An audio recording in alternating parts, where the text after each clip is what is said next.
Hey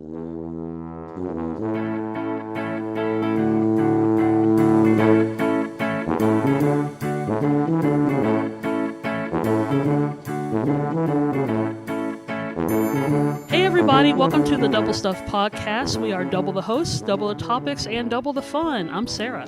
I'm Alan. I'm Dan. And I'm Charity.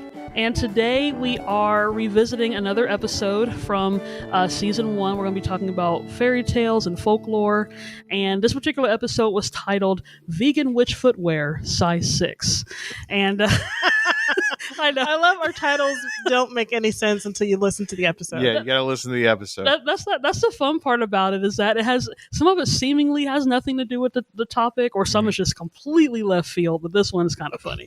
So it's a combination of a little bit of talking about Cinderella and Hansel and Gretel, and it went a little bit something like this. One of the earliest stories of Cinderella, it was a Greek slave girl. She went to the lake or whatever to bathe. A giant hawk or eagle or something took the shoes, flew away, and one of the shoes landed on the lap of an Egyptian king. And the Egyptian was like, oh my goodness, this magical sandal fell from the sky. I must find a woman that this sandal belongs to. Traveled long and wide. They found the Greek slave it belonged to, and she became no the one king's... else in the country was a size 6. Yeah. them size 6 Greek sandals, guys. Those Greeks made unique footwear. They did. Along with like Cinderella and Snow White and all those, you also have like Hansel and Gretel. They think they're following the right trail. Then they come to this random house that's made out of gingerbread and sugar and cakes. And they are so hungry they start eating the house. Little do they know it belongs to this witch that wants to eat the children. And that's how she uses them to lure them in. Now this part reminds me of like some stupid Looney Tune Acme mess. You know, you look at all those cartoons like Wile E. Coyote or some character, and they're trying to get Bugs Bunny or some character. So they get a big cauldron full of vegetables and soups and spices to catch the rabbit when they can just eat the soup in the first place, you know? But the witch is not a vegetarian. She wants nice morsels of children. Morsels of children. Yeah. She likes her child. Gotta get that protein. Gotta get that protein. That's right. Nice, fresh children. She's not a vegan witch, obviously. So the moral of the story is, if you are going to eat children, make sure you get your protein intake, you know, for all you witches out there. You know, you got to have a size 6 shoe, and I don't know. For all you non-vegan witches. Yeah. We want to eat the We want children. to eat the children. So, but if you want to listen to the whole episode, just go to doublestuffpod.com and just scroll all the way down to the bottom of the website, and you'll find it as episode 6. Or you can check us out on all the different social media platforms. We're on Facebook and Instagram at Double Stuff Podcast, and on Twitter at Double Stuff P, and that's the letter P. I wanted to continue talking about fairy tales and folklore. I really do like learning about this kind of stuff, but I am going to take a slight different turn. Near the end of the first episode, both Dan and Alan, they kind of made references to something that we don't hear a lot in America, but like American tall tales. Mm-hmm. So we were talking about like Pecos Bill and Paul Bunyan and people like that. So I thought I kind of wanted to focus a little bit more on the American side of what we consider the folklore, because yeah, it's true. I remember learning about some of these people in school, and I don't know if they teach those people anymore for some reason. A lot of the tall tales are kind of based off of real people, and they've just been slightly exaggerated over time in history. Probably with the exception of Paul Bunyan. I don't know if there really was a really gigantic lumberjack. However, I mean, there was probably a big guy, but he wasn't 63 axe handles high. With his feet on the ground and his head in the sky. Is that an old Disney cartoon reference there? Yeah. And a lot of these I did grow up from the old Disney cartoons. Yeah, with Paul Bunyan. Me and Charity grew up with that. Mm-hmm. They did one with Johnny Appleseed, which I'll talk about him as well. Actually, it was kind of interesting because Alan wears a lot of plaid. You know, he could definitely get that. I do? Yeah, he definitely do that lumberjack vibe. Okay. I know you're not like 500 feet Well, I tall. think we've told you pictured before. myself more John Henry.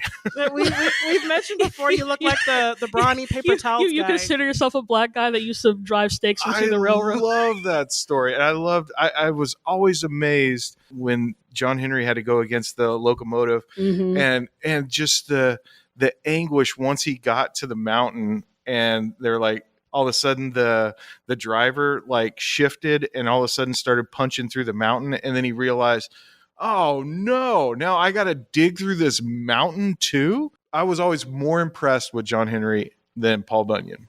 Because Well, Paul yeah. Bunyan was for some reason, like I was like, well, that's obviously just a story. There's no way that there was ever a Paul giant Bunyan. blue ox. But I don't know. For John Henry, I was like, you were all that's in.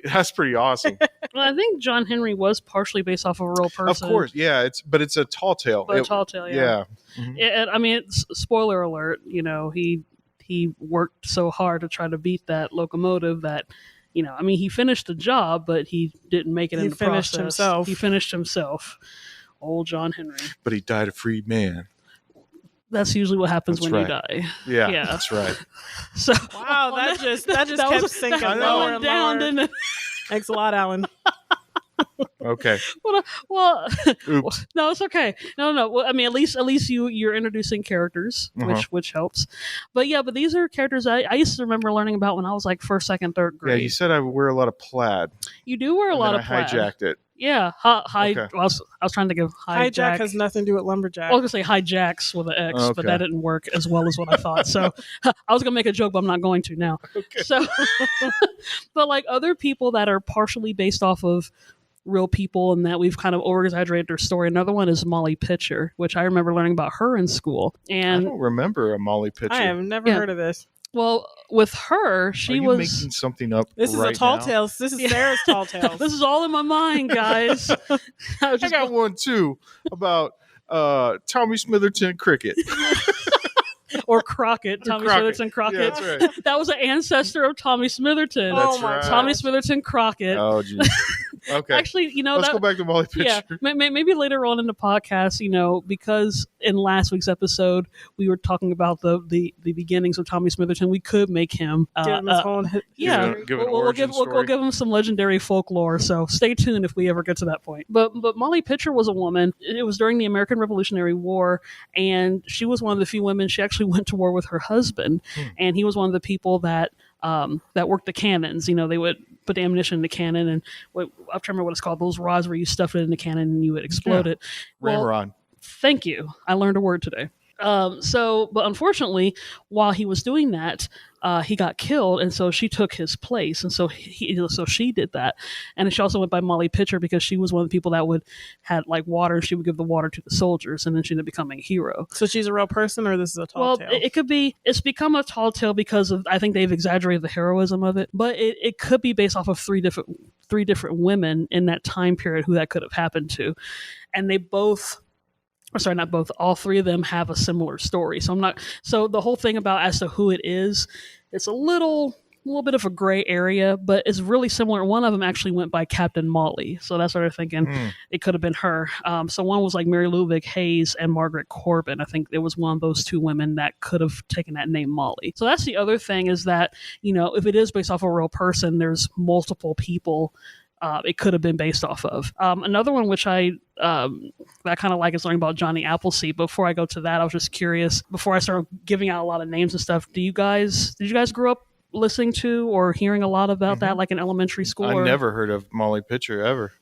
Any others that you might have learned about? Well, just the typical ones that we've talked about before. I don't think we don't have like a long list. In fact, when you were talking about introducing this particular episode, my mind instantly started going to, for some reason, ancient aliens. And I'm like, let's talk about like the myths of like the extraterrestrials and like the relationship. But well, that's a whole other another type of folklore. What about you, Dan? What'd you grow up hearing about? I think the one that jumps to mind that I don't think we've talked about yet is Pecos Bill.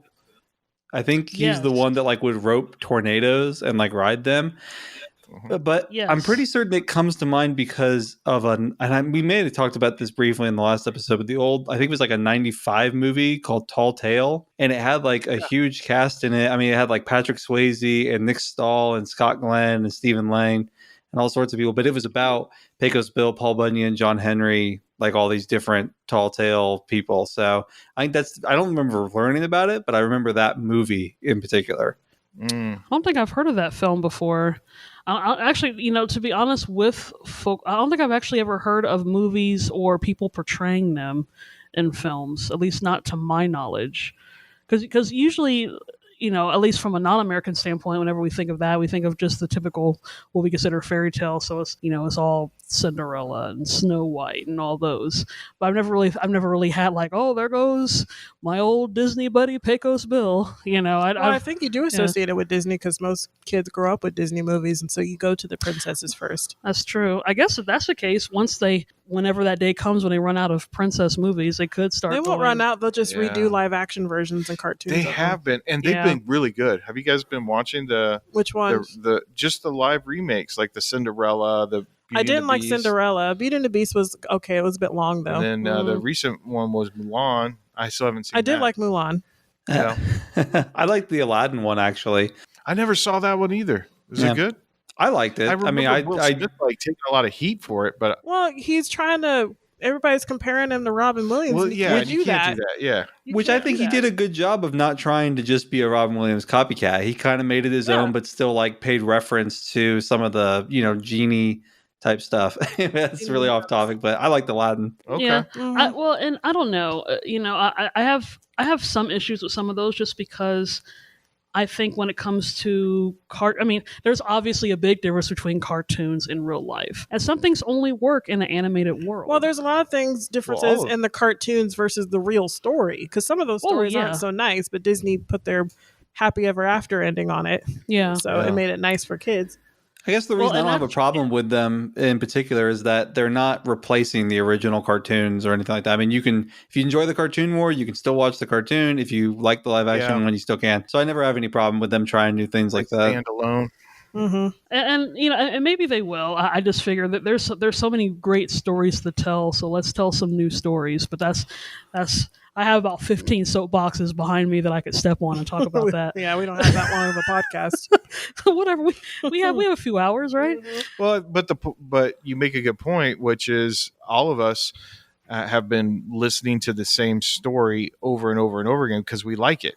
I mean, there's definitely a formula for a hero's journey, a princess's journey, from rags to riches. All of the one thing that I think was pretty interesting about like American folklore is there's no, it was just as wild as it could be. And it didn't have like a rhyme or reason. Like I can remember Calamity Jade. Mm-hmm. And I remember not a lot about her except for one of her character traits, which is just so bizarre, but it doesn't really fit into like a Disney or a movie style formula. They would just attribute like wild things. Like for her, the one thing I remember is she could stare at the sun and not sneeze. That is the weirdest character trait. And I remember, and the reason why it sticks with me is after I heard it when I was a kid, I went outside, looked at the sun, and I sneezed. And I was like, wow. Calamity Jade. She's awesome. No wonder she's an American legend. See, all I can think of is Doris Day. Yeah, I think of Doris Day. Which I love Doris Day. Uh-huh. So, I mean, that's not a bad thing. But yeah, when you were saying that, I thought of Doris Day staring at the sun, and it was a weird image. If she did, she would sing about it. So, and that's the other thing too. When people portray them just because we romanticize it. If you've ever, when I was doing my research, I actually looked at a picture of Calamity Jane. She looks nothing like Doris Day, by the way. That's the other thing too. I remember when I was a kid, because I grew up watching, either cartoon versions or real people playing it, and I had their image in my mind. And then when I looked in history books, for some of them that actually do, since they are based off of real people, some of them have actual photographs of themselves. I'm like, that's not her. She looks nothing like that. Well, that's like the Little House on the Prairie series. Oh, gosh, and then you go look at the real Ingalls family and look what their pictures look like. It's just like, whoa. Charles Ingalls looks nothing like Michael Landon at all whatsoever. He lived a harder life. Yeah. Much harder. Oh, he lived a hard life as Little Joe, and then he grew up into Charles Ingalls. That's how the story goes. Actually, kind of funny enough, a slight rabbit trail for that. I actually recently PBS did a documentary on Laura Ingalls Wilder, and they were talking about how she did kind of overly romanticize her childhood a bit. So some of the stories that have been portrayed on like the Little House series and in the book are not fully what really happened. Well, sure. You know, which I think, I mean, I'm sure a lot of writers do that, because I guess if you put the real story, it's probably either uneventful or maybe too tragic. Yeah. You know, and maybe that's part of the reason why, like with like the folklore and fairy tales, you know, because they start out as really great people, and then we tell stories, it's like, and you know, first he could have been like, oh yeah, tall 6-foot guy, he was able to do this, and we're like, he was 30 feet high and he fought dinosaurs and punched mountains and all that kind of stuff. Like there was one, I forgot the name, I looked it up, but it was a folklore person, a tall person I never heard before, but apparently he was so tall, he was like 30 something feet. How tall was he? He was so tall that he sailed a big boat and almost scraped the moon. Yeah. Like literally, the boat was supposed to be so big that he almost touched the moon with it. He was that big. Well, with your characters and stuff that you're talking about, I'm kind of thinking of like, you know, we've discussed on the podcast before, like how we thought as children and stuff. And so I'm thinking like back then, you know, those were the heroes of that time. So when kids are out playing make-believe, they're pretending that they're Paul Bunyan or John Henry or Molly Pitch or whatever, like, you know, instead of playing house and hopscotch or whatever they did back then, like, you know, that was their game, and they get to pretend to be these big heroes in their playtime. That's sort of what comes to mind. Yeah, I mean, if you notice, a lot of the tall tales, a lot of the characters took place during the early pioneer days and during the American, like, what we consider the Wild West. Right. You know, maybe during that time when we were still becoming a civilization, well, not really civilization, but we were still kind of, you know, well, it was all being colonies and all that. It was all frontier at the time. It was all scary. Yeah. Everything. I mean, there were definite trial and tribulations that could not only wipe you out, but wipe out your whole family. Yeah. So, I mean, a lot of these tall tales were about people that were fearless, because you needed to be fearless to so they're like stay alive. They're like the Batman of that day. I guess so. Captain America, Superman, you know, they're the heroes. I mean, you'll notice that in all the stories, they're not like, be careful about, you know, where you go and things like that. Like with Grimm's fairy tales, and you know, there's like a moral, like be careful, there's danger out there. And in American folklore, it's like, there's no danger because I'm the danger, and I just go out there and I do it all. I wrestle tornado. I'm the one that knocks on the door. Well, I'll finish it off with this question, and I'll start with Dan doing this. So let's say we were to be a part of a fairy tale, or we were to create our own tall tale or something.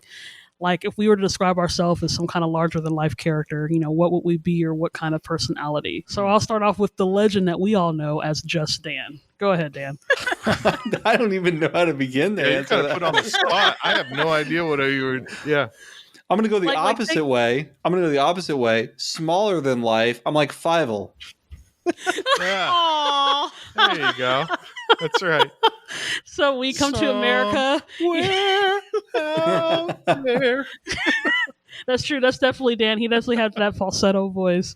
I got a folk tale. So if you're going to pitch it to me, it would be Alan directed 17 shows, cut 100 underwriting spots, and did it all before lunch or something like that. Is that how that goes? What a practical tall tale. That's what he daydreams about. Like when he's doing a project, he's like, man, if I could just knock all of these out before lunch. I'll tell you what, there's been months where my stack has been at least a quarter to a half inch thick of production requests. I'm like, I gotta spit these out quick. And then people are coming at me with revisions, and I'm like, are you kidding me? I haven't even finished the first one yet. Get this stuff approved before it gets to me. Well, I've got time to be revising all this stuff. Well, if that's the case, if you're like the ultimate, you know, whirlwind producer, so if we go back to Just Dan, since he's, you know, since production he does tornado, that, or like Master Control, right? So there you go. Because he literally manages all over the U.S. So that's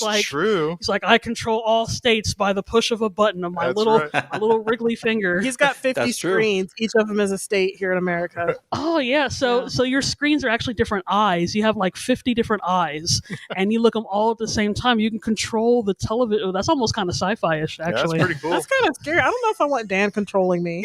No, that's a good. No, he doesn't definitely control not. You. He controls what you watch.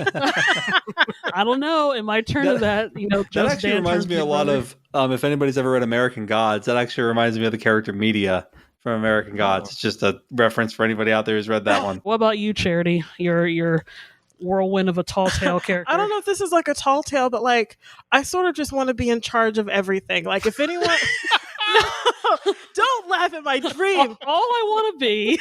No, like, okay, you know Meryl Streep's character in The Devil Wears Prada, where like she walks into the room and everything just has to be perfect. Like people know to do their jobs or else sort of thing. Like I want to be Meryl Streep and I will be unapologetically Meryl Streep. You did not take the moral. Yeah. No, I have feelings about this film, which I will not get into, but there were so many things wrong. Hathaway should have stayed in the car. I think Anne Hathaway should have kept her job and her friends should have been nicer to realize that she was doing something important for her career and not get so butthurt about everything because she told them. She said, I'm going to be busy. I'm going to be doing... No, he's going to get upset because, oh, you didn't come to my birthday party. Get over yourself.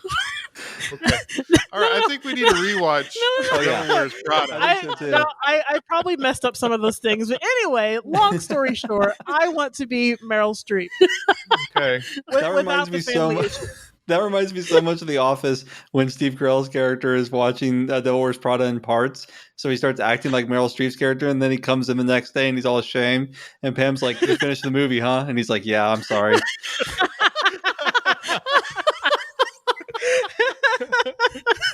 Actually, that is pretty funny. No, but she worked her way to the top. She deserves to act like that. Yeah, but she's working a big moral job. is that when you get to the top, it might not be worth it.